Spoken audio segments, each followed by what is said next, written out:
નમસ્કાર વિદ્યાર્થી મિત્રો, ગયા લેક્ચરમાં આપણે સંશ્લેષિત રંગકો રિલેટેડ 5 ટર્મ જોયા હતા, જેમાં આપણે ક્રોમોફોર,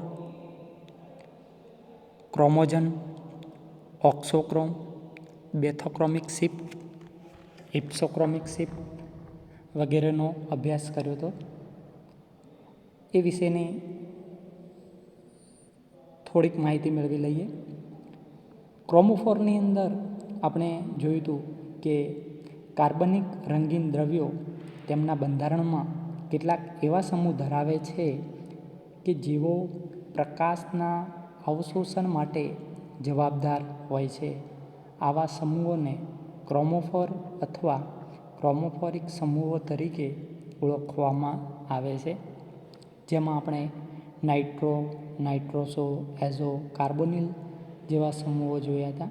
એના પછી જોયું હતું આપણે ક્રોમોજન. તો જે ક્રોમોફોરિક સમૂહો છે એ ક્રોમોફોરિક સમૂહો ધરાવતા કાર્બનિક પદાર્થને ક્રોમોજન તરીકે ઓળખવામાં આવે છે. અને એની અંદર આપણે એક ઉદાહરણ લીધેલું કે દાખલા તરીકે ઇથિલિન છે, એમાં એક દ્વિબંધ છે તો એ રંગવિહીન છે. જ્યારે બીટા કેરોટીન છે એમાં 11 દ્વિબંધ છે તો એ લાલ રંગનું છે. એના પછી આપણે ઓક્સોક્રોમ જોયું હતું. તો કે કેટલાક સમૂહો કે જે આપમેળે રંગ ઉત્પન્ન કરી શકતા નથી, પરંતુ આવા સમૂહોની હાજરીને લીધે ક્રોમોજનનો રંગ વધુ ગાઢ બને છે, તો આવા સમૂહોને ઓક્સોક્રોમ એટલે કે રંગવર્ધક તરીકે ઓળખવામાં આવે છે. એમાં આપણે ઉદાહરણ જોયું હતું નાઇટ્રોબેન્ઝીન અને પેરાનાઇટ્રોએનિલિન. તો આપણે નાઇટ્રોબેન્ઝીન એ રંગવિહીન છે, જ્યારે પેરાનાઇટ્રોએનિલિન એ રંગવિહીન છે. તો નાઇટ્રોબેન્ઝીનની અંદર NO2 સમૂહ છે. હવે જ્યારે એની અંદર NH2 સમૂહ દાખલ કરવામાં આવે છે ત્યારે પેરાનાઇટ્રોએનિલિન બને છે, અને એ પેરાનાઇટ્રોએનિલિન છે એ ઘેરા પીળા રંગનું બને છે. એના પછી આપણે જોયું હતું બેથોક્રોમિક અસર. તો કે રંગકમાં કેટલાક સમૂહો દાખલ કરવાથી રંગ વધુ ગાઢો બને છે, ગાઢ બનતો જાય છે, જેને આપણે બેથોક્રોમિક અસર તરીકે ઓળખીએ છીએ. એમાં પણ આપણે એ જ ઉદાહરણ જોયું હતું કે નાઇટ્રોબેન્ઝીન છે, એનું એમોનોલિસિસ પ્રક્રિયા કરીએ તો NH2 જોડાશે અને પેરાનાઇટ્રોએનિલિન બને છે. નાઇટ્રોબેન્ઝીન એ આછા પીળા રંગનું છે, જ્યારે પેરાનાઇટ્રોએનિલિન એ ઘેરા પીળા રંગનું છે. ત્યારબાદ જોયું તો આપણે હિપ્સોક્રોમિક અસર. તો જ્યારે કેટલાક સમૂહો દાખલ કરવાથી રંગકનો રંગ આછો થઈ જાય છે, આથી આવી અસરને હિપ્સોક્રોમિક અસર તરીકે ઓળખવામાં આવે છે. દાખલા તરીકે પેરાનાઇટ્રોએનિલિન છે તો કેવું છે? પીળા રંગનું. હવે જ્યારે એનું એસિટિલેશન કરવામાં આવે, એસિટિલેશન કરીએ એટલે મિત્રો કયો સમૂહ દાખલ થાય? COCH3. એ સમૂહ દાખલ થાય એટલે પેરાનાઇટ્રો એસિટેનિલાઇડ બને, એટલે રંગ જે છે આછો થાય. કેવો થાય છે? એટલે કે રંગવિહીન. તો આ આપણે 5 જે પદો છે એનો ગયા લેક્ચરમાં અભ્યાસ કર્યો હતો. હવે આપણે આ લેક્ચરમાં રંગકોનું વર્ગીકરણ જોઈએ, ક્લાસિફિકેશન ઓફ ડાઇઝ. તો મિત્રો, રંગકોનું વર્ગીકરણ 2 પ્રકારે કરવામાં આવે છે. એક છે રાસાયણિક બંધારણ પ્રમાણે અને બીજું છે રેસા ઉપર રંગકામ કરવાની રીત પ્રમાણે. આ પ્રશ્ન બહુ જ અગત્યનો છે અને ઘણી વખત પરીક્ષાની અંદર પૂછાતો હોય છે. રંગકોનું વર્ગીકરણ અલગ અલગ રીતે પણ પૂછાતો હોય છે કે રાસાયણિક બંધારણ પ્રમાણે રંગકોનું વર્ગીકરણ સમજાવો અને રેસા ઉપર રંગકામ કરવાની રીત પ્રમાણે રંગકોનું વર્ગીકરણ સમજાવો. તો મિત્રો, રાસાયણિક બંધારણ પ્રમાણે વર્ગીકરણ અને બીજું રેસા ઉપર રંગકામ કરવાની રીત પ્રમાણે. તો જે પ્રથમ પ્રકારનું વર્ગીકરણ છે કે જે રાસાયણિક બંધારણ પ્રમાણે, એ રસાયણશાસ્ત્રીઓ માટે મહત્ત્વનું છે, એટલે કે કેમિસ્ટ માટે અગત્યનું છે.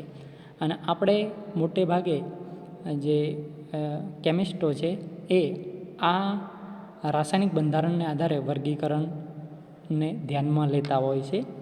જ્યારે બીજા પ્રકારનું વર્ગીકરણ છે એ રંગાટીઓ માટે મહત્ત્વનું છે, એટલે કે જે ડાઇટ છે, જે ડાયર છે, તો એમના માટે અગત્યનું છે. તો આજે આપણે આજના લેક્ચરમાં જે પહેલું જે પ્રકાર છે એનો વિસ્તારપૂર્વક અભ્યાસ જોઈએ. તો રાસાયણિક બંધારણ પ્રમાણે તો આ પ્રકારના વર્ગીકરણમાં રંગકમાં રહેલા ક્રોમોફોરિક સમૂહના આધારે તેનું નીચે પ્રમાણે વર્ગોમાં વર્ગીકરણ કરવામાં આવે છે. અહીં આગળ જુદા જુદા વર્ગો આપેલા છે, સમૂહ આપેલા છે, જેનો આપણે ડિટેલમાં અભ્યાસ કરીશું. એક છે નાઇટ્રોડાઇઝ, બીજું છે નાઇટ્રોસોડાઇઝ, ત્રીજું છે એઝોડાઇઝ, ચોથું છે ડીપીએમ ડાઇઝ, પાંચમું છે ટીપીએમ ડાઇઝ, છઠ્ઠું છે વિષમ ચક્રીય ડાઇઝ. એની અંદર પણ તમે જોશો તો અલગ અલગ પ્રકાર છે: એક્રેડિન ડાઇઝ, એઝિન ડાઇઝ, ઓક્સેઝિન ડાઇઝ, થાયાઝિન ડાઇઝ. સાતમું છે સલ્ફર ડાઇઝ, આઠમું છે થેલોસાયનિન ડાઇઝ, નવમું છે એન્થ્રાક્વિનોઇડ ડાઇઝ, દસમું છે થેલિન ડાઇઝ, 11 છે ઝેન્થિન ડાઇઝ અને લાસ્ટ છે વેટ ડાઇઝ, જેમાં બે પ્રકારો છે ઇન્ડિગો ડાઇઝ અને એન્થ્રાક્વિનોન ડાઇઝ. હવે આપણે આ દરેકને ડિટેલમાં જોઈએ. તો મિત્રો નાઇટ્રોડાઇઝ, તો નાઇટ્રોડાઇઝની અંદર કયો ક્રોમોફોરિક સમૂહ હોય છે મિત્રો? તો નાઇટ્રોડાઇઝની અંદર NO2 સમૂહ હોય છે. કયો હોય છે? NO2. જે NO2 છે એને આપણે આ રીતે દર્શાવીએ છીએ, N ડબલ બોન્ડ O અને આ ઓક્સિજન. તો આ જે છે એ ક્રોમોફોરિક્સ સમૂહ છે નાઇટ્રોડાઇઝની અંદર. નાઇટ્રોડાઇઝ એ ફિનોલના નાઇટ્રો વ્યુત્પન્નો છે.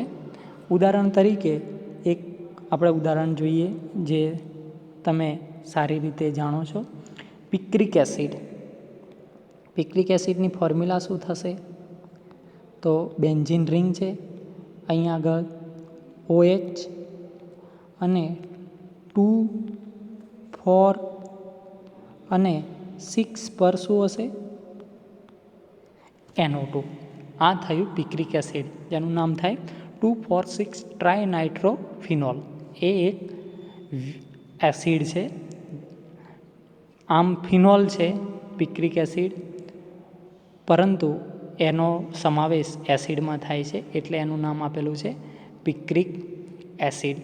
તો અહીં આગળ આ જે ક્રોમોફોરિક સમૂહ NO2 છે એને આધારે આ નાઇટ્રોડાઇઝ જે છે એ ફિનોલના નાઇટ્રો વ્યુત્પન્નો છે. બીજું જોઈએ આપણે નાઇટ્રોસોડાઇઝ. નાઇટ્રોસોડાઇઝ તો એની અંદર ક્રોમોફોરિક સમૂહ તરીકે NO, N double bond O.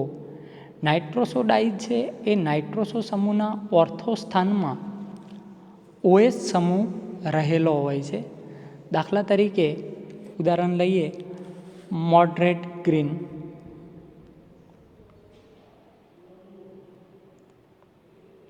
આ બેન્ઝીન વલય છે, અહીં આગળ આ જે નાઇટ્રોસો ગ્રુપ અને અહીં આગળ OH. તો એનું ઉદાહરણ આ પ્રકારે થશે, મોડરેટ ગ્રીન. બીજું એનું ઉદાહરણ ફાસ્ટ ગ્રીન પણ છે, જેનું સ્ટ્રક્ચર આ રીતે થશે, OH, NO, OH, NO. તો આ બંને જે ઉદાહરણ છે એ નાઇટ્રોસોડાઇઝના છે, કે જેમાં નાઇટ્રોસો સમૂહના ઓર્થો સ્થાનમાં OH સમૂહ રહેલો હોય છે. એના પછી મિત્રો છે એઝોડાઇઝ. લગભગ તમે જાણતા જ હશો કે એઝો સમૂહની અંદર કયું ગ્રુપ હોય છે? તો એને આપણે N ડબલ બોન્ડ N અથવા જનરલી આપણે N2 તરીકે પણ દર્શાવતા હોઈએ છીએ એઝો ગ્રુપ. તો આ એઝો સમૂહ જે છે અથવા એઝો ડાઇઝ છે એની અંદર ક્રોમોફોરિક સમૂહ તરીકે N2 હોય છે. અને આ સમૂહના રંગકોના બંધારણમાં એઝો સમૂહ સિવાય SO3H, OH અને NH2 જેવા સમૂહો આવેલા હોય છે. એનું ઉદાહરણ છે એક ડાઇઝ છે કોંગો રેડ. તો જોઈએ આપણે એઝો ડાઇઝનું ઉદાહરણ કોંગો રેડ. સ્ટ્રક્ચર તમારે થોડું ધ્યાનમાં રાખવું પડશે. અહીં આગળ બેન્ઝીન રિંગ, અહીં આગળ NH2 સમૂહ, N ડબલ બોન્ડ N. રફલી સ્ટ્રક્ચર થોડું ડ્રો કરું છું. અહીં આગળ 2 ફિનાઇલ રિંગ આવશે, N ડબલ બોન્ડ N, અને ફરી પાછો અહીં આગળ SO3 Na. તો આનો આ જે સમૂહ છે એ પાછો અહીં આગળ જોઈન્ટ કરવાનો થશે. તો આ જે છે એ કોંગોરેડ. કોંગોરેડ એ એક પ્રકારનો સોડિયમ ક્ષાર છે. એટલે અહીં આગળ એઝો જે છે ક્રોમોફોરિક સમૂહ એ આવેલો હોય છે. એના પછી છે ડીપીએમ ડાઇઝ. તો મિત્રો ડીપીએમ ડાઇઝ, તો એનો ફૂલ ફોર્મ શું થાય છે? ડીપીએમ ડાઇઝ તો ડાય ફિનાઇલ મિથેન ડાઇઝ. શું? ડાય ફિનાઇલ મિથેન ડાઇઝ. એની અંદર C double bond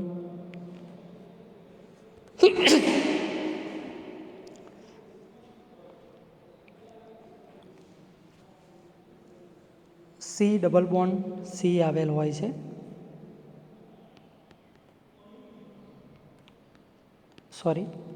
C double bond NH. તો આ થશે ડીપીએમ. આ જે છે એ એની અંદર ક્રોમોફોરિક સમૂહ તરીકે હોય છે. એનું આપણે ઉદાહરણ જોઈએ તો ઓરામાઇન O છે, CH3 ટ્વાઇસ N. અહીં આગળ benzene ring, C double bond NH2.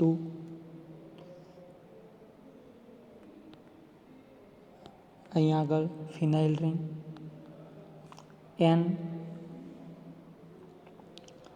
Plus CH3 twice. તો આ જે છે એ ઓરામાઇન એનું સ્ટ્રક્ચર થશે, એટલે કે એનું ઉદાહરણ થશે. એના પછી છે ટીપીએમ ડાઇઝ. તો મિત્રો ટીપીએમ ડાઇઝ એટલે શું થશે? ટ્રાયફિનાઇલ મિથેન. શું થશે? ટ્રાયફિનાઇલ મિથેન. ડીપીએમ એટલે ડાયફિનાઇલ અને ટીપીએમ એટલે ટ્રાયફિનાઇલ. ક્રોમોફોરિક સમૂહ ક્વિનોનાઇડ સમૂહ આવેલો હોય છે. ટ્રાયફિનાઇલ મિથેનની બેન્ઝીન રિંગ પર NH2 કે OH સમૂહ પેરા સ્થાનની અંદર હોય છે. તો એની અંદર સ્ટ્રક્ચર દર્શાવવું હોય ટીપીએમ ડાઇઝની અંદર તો ક્રિસ્ટલ વાયોલેટ. તો એની અંદર આ રીતે એક બેન્ઝીન રિંગ છે, એની સાથે CH3 ટ્વાઇસ N આ પ્રકારનો સમૂહ જોડાયેલો હોય. અહીં આગળ C ડબલ બોન્ડ, અહીં આગળ N plus CH3 twice Cl minus, અને અહીં આગળ બીજી એક રિંગ જોડાયેલી હોય છે. અને ત્યાં આગળ પણ NCH3 ટ્વાઇસ. તો આ જે છે એ ક્વિનોનોઇડ સમૂહ છે. તો આ રીતે ટ્રાયફિનાઇલ મિથેનની અંદર બેન્ઝીન રિંગ પર NH2 કે OH સમૂહ પેરા સ્થાનની અંદર આપણને જોવા મળતા હોય છે. તો આ જે સ્ટ્રક્ચર છે એ ક્રિસ્ટલ વાયોલેટનો છે. હવે આગળ જોઈએ આપણે વિષમ ચક્રીય સંયોજનો. તો વિષમ ચક્રીય સંયોજનોની અંદર વિષમ ચક્રીય ડાઈઝ હોય છે, જેની અંદર એક્રિડિન છે, એઝિન છે, ઓક્સેઝિન અને થાયાઝિન. તો આ પ્રકારે અલગ અલગ એની અંદર સમૂહ આવેલા હોય છે. જે એઝિન સમૂહ છે એની અંદર ઉદાહરણ તરીકે આપણે સેફાનિન ટી, એઝિન છે એની અંદર આપણે સેફાનિન ટીનું ઉદાહરણ લઈ શકીએ. થાયાઝિન છે તો એની અંદર આપણે મિથિલિન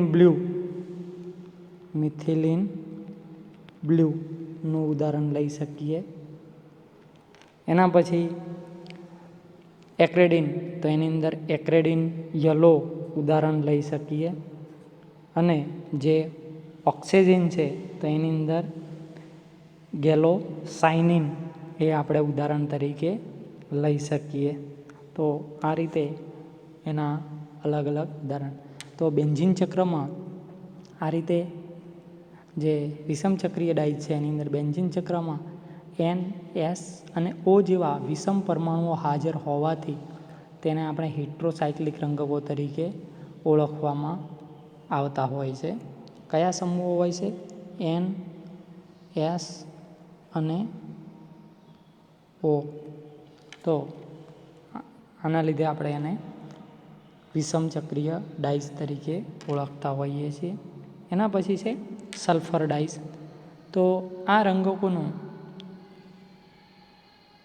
Na2S સોડિયમ સલ્ફાઇડ વડે રિડક્શન કરવાથી સલ્ફર ડાઈઝની અંદર કોના વડે?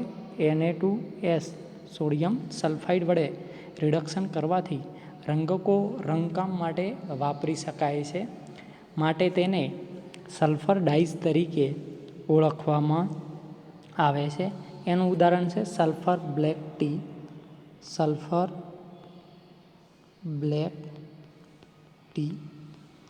તો આ એનું ઉદાહરણ થશે. એના પછી છે એન્થ્રાક્વિનોનોઇડ ડાઈઝ. તો આ રંગકોમાં એન્થ્રાક્વિનોન સમૂહ હાજર હોય છે તથા OH, NH2, NR2 જેવા ઇલેક્ટ્રોન દાતા સમૂહો જોડાયેલા હોય છે. અહીં આગળ ક્રોમોફોરિક સમૂહ તરીકે C ડબલ બોન્ડ O હોય છે અને એનું ઉદાહરણ છે એલિઝરીન. શું થશે? એલિઝરીન. તો આ થયું એન્થ્રાક્વિનોનોઇડ ડાઈઝ. એના પછી છે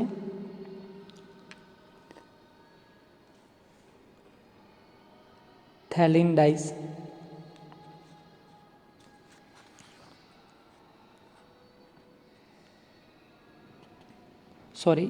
એક વચ્ચે બાકી રહી જાય થેલોસાઇનિન ડાઈઝ. તો થેલોસાઇનિન ડાઈઝ છે એની અંદર ફક્ત ઉદાહરણ જ યાદ રાખવાનું છે. કોપર થેલોસાઇનિન. શું છે? કોપર થેલોસાઇનિન. એના પછી છે થેલિન ડાઈઝ. તો એની અંદર પણ એક ઉદાહરણ રાખવાનું છે. થેલિન ડાઈઝની અંદર ફિનોપ્થેલિન, જે તમે પ્રેક્ટિકલમાં ક્યાંક ને ક્યાંક ઉપયોગ કરતા હશો. મિથાઇલ ઓરેન્જ અને ફિનોપ્થેલિન, તો એ એક થેલિન ડાઈઝ છે. એના પછી છે ઝેન્થિન ડાઈઝ. તો આ જે ઝેન્થિનના જે વ્યુત્પન્નો છે એ ઝેન્થિન ડાઈઝ તરીકે ઓળખવામાં આવે છે. તેમાં ઝેન્થિન ડાઇસની અંદર NH2 અને OH જેવા ઓક્સોક્રોમ સમૂહ આવેલા હોય છે. દાખલા તરીકે ઝેન્થિન એનું ઉદાહરણ છે ઝેન્થિન, અને બીજું છે ઇઓસિન. તો આ જે છે એ ઝેન્થિન ડાઇસ છે. અને લાસ્ટ વન છે વેટ ડાઇસ. તો વેટ ડાઇસની અંદર બે પ્રકારો છે, એક છે ઇન્ડિગો ડાઇસ અને બીજું છે એન્થ્રાક્વિનોન ડાઇસ. જે ઇન્ડિગો ડાઇસ છે એ ઇન્ડિગોઇડ ડાઇસ કુદરતમાંથી મળી આવે છે અને તેનું નિષ્કર્ષણ ઇન્ડિગો ટિંક્રોટિયા નામની વનસ્પતિમાંથી કરવામાં આવે છે અને એનું ઉદાહરણ છે ઇન્ડિગો. તો આ આપણે એન્થ્રાક્વિનોન ડાઇસ, તો એની અંદર આપણે આગળ જોયું જે એન્થ્રાક્વિનોડ, બરાબર, એ જ એનો સમાવેશ થશે વેટ ડાઇસની અંદર. તો આ રીતે આપણે જુદી જુદી ડાઇસ અને એના ઉદાહરણો જોયા. તો આ પ્રકારે રાસાયણિક બંધારણને આધારે એનું વર્ગીકરણ જુદા જુદા 12 પ્રકારે કરી શકાય છે.